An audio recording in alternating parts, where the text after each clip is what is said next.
இப்போ வடகறி செய்யலாம். இது செட் தோசைக்கு மட்டும் இல்லை, பூரி இடியாப்பத்துக்கு கூட ரொம்ப நல்லா இருக்கும்.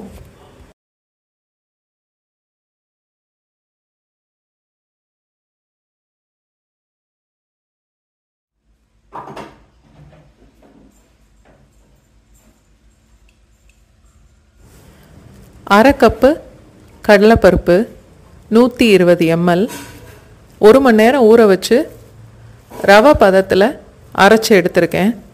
வெறும் பருப்பு மட்டும்தான், வேறு எதுவுமே சேர்க்கலை.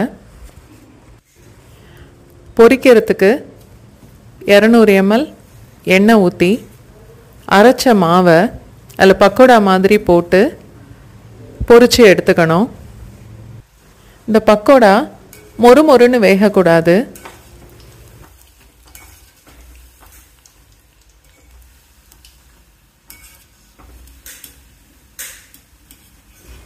எல்லா மாவையும் இதே மாதிரி பொரிச்சு எடுத்துக்கலாம்.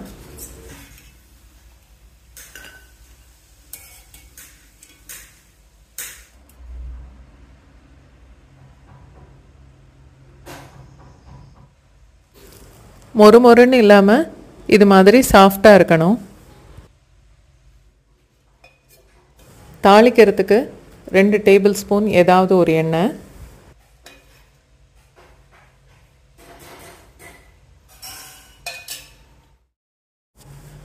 2 இல்லை 3 துண்டு பட்டை, 3 கிராம்பு, 2 இல்லை 3 ஏலக்காய்.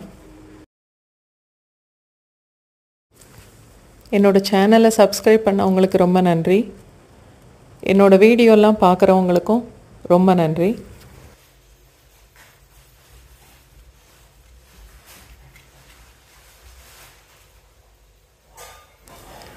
கருவேப்பிலை, பச்சை மிளகாய் ஒரு 3 இல்லை 4, வெங்காயம் வெட்டினது 1 கப்பு,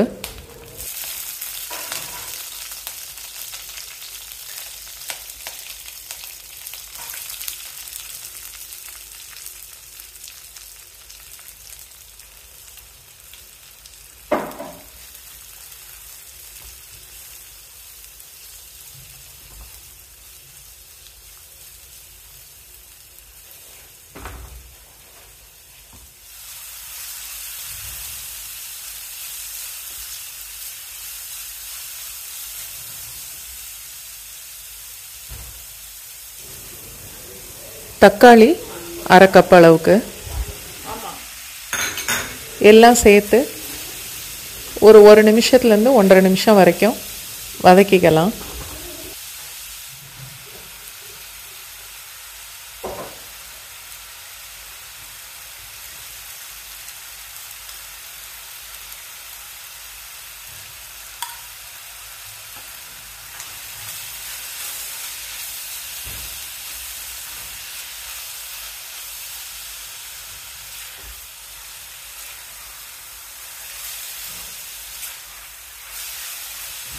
என்னோட சமையல் பிடிச்சிருந்தா வீடியோவை லைக் பண்ணுங்கள். வீடியோவை உங்களுக்கு தெரிஞ்சவங்களோட ஷேர் பண்ணுங்கள்.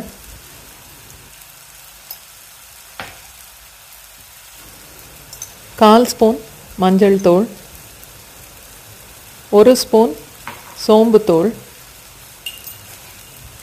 3 ஸ்பூன் மல்லித்தூள், 1லேருந்து 2 ஸ்பூன் மிளகாத்தூள்.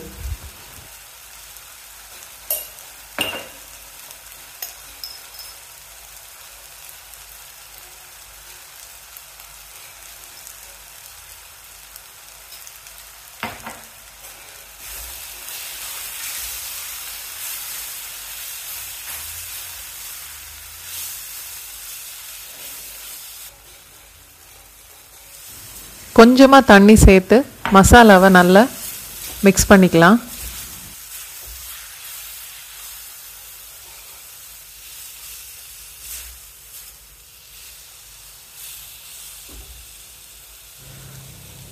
ஒரு கப்பு தண்ணி சேர்த்து நல்லா கலந்து மூடி வச்சிடலாம்.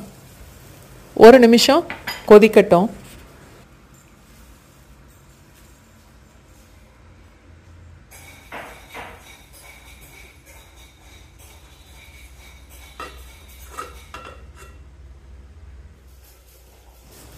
பக்கோடா எல்லாத்தையும் 2 இல்ல 3 துண்டா பிச்சு போட்டுக்கலாம்.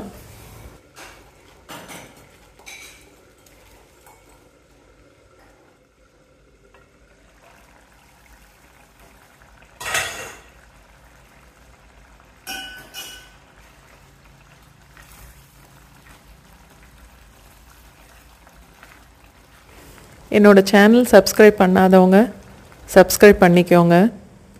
உங்களுக்கு ஏதாவது சஜஷன்ஸ் இருந்தால் என்னோட கமெண்ட்டில் போடுங்க.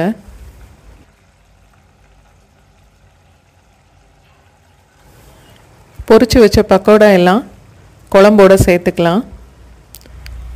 ஒரு 2 கப்பு தண்ணியும் அதோடு சேர்த்துக்கலாம்.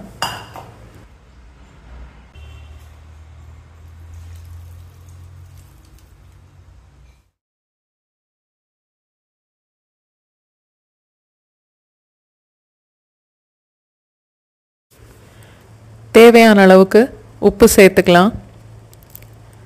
நல்லா கலந்து மூடி வச்சு 1 நிமிஷம் கொதிக்கட்டும்.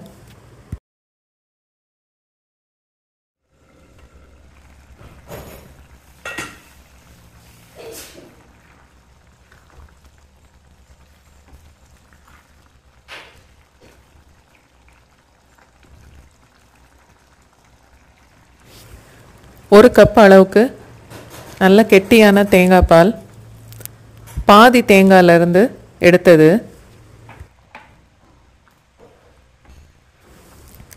தேங்காய் பால் ஊற்றுனதுக்கப்புறம் நல்லா கலந்துட்டு ஒரு தடவை கொதிச்சா போதும்.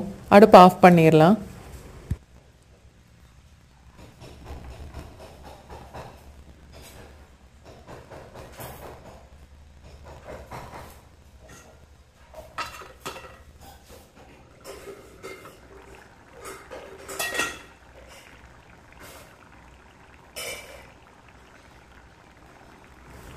ரெண்டு டேபிள் ஸ்பூன் அளவுக்கு புதினா இலை,